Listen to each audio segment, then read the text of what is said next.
But I did watch The Gray Man, and I want to give you my initial thoughts. I feel like I'm just reiterating everything every other film talker has said about this film, but it is the way I feel. This is a average movie. This is the most bland, average, generic action film I've watched in a very long time. We've seen everything in this movie before, and we've seen it done better. The action scenes were pretty much the only thing keeping me invested in this movie. And they were few and far between, but I have to say, they were engaging, they were entertaining. The fight choreography was fantastic. The first fight and the very last fight in particular are very solid. I was genuinely intrigued with what I was watching.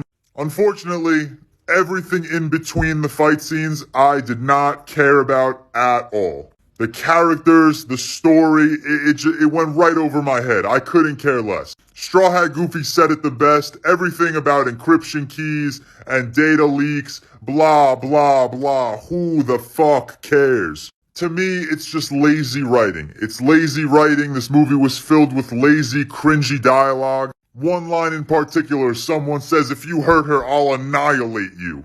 I laughed. I laughed when he delivered that line because it was supposed to be a very serious, intimidating line. I will say though, the last act, that whole last sequence, I believe it was in Croatia, is the only thing keeping my rating of this movie above water. Like I said, the action scenes were the best, and that was the entire last scene. It was just straight action, fantastic choreography.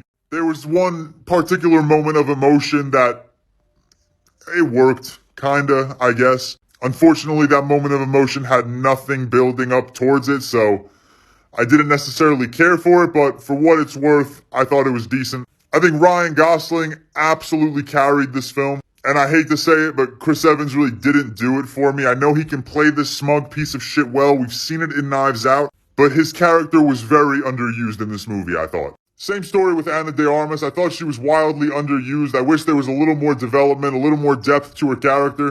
It felt like she was there just to get Ryan Gosling's character out of a few sticky situations. I'm going 2.5 out of 5 stars for this movie. Like I said, I don't think it was bad. I think 2.5 out of 5 is an aggressively average rating. There were moments I enjoyed, but overall, I thought it was rather bland with some very solid action sequences.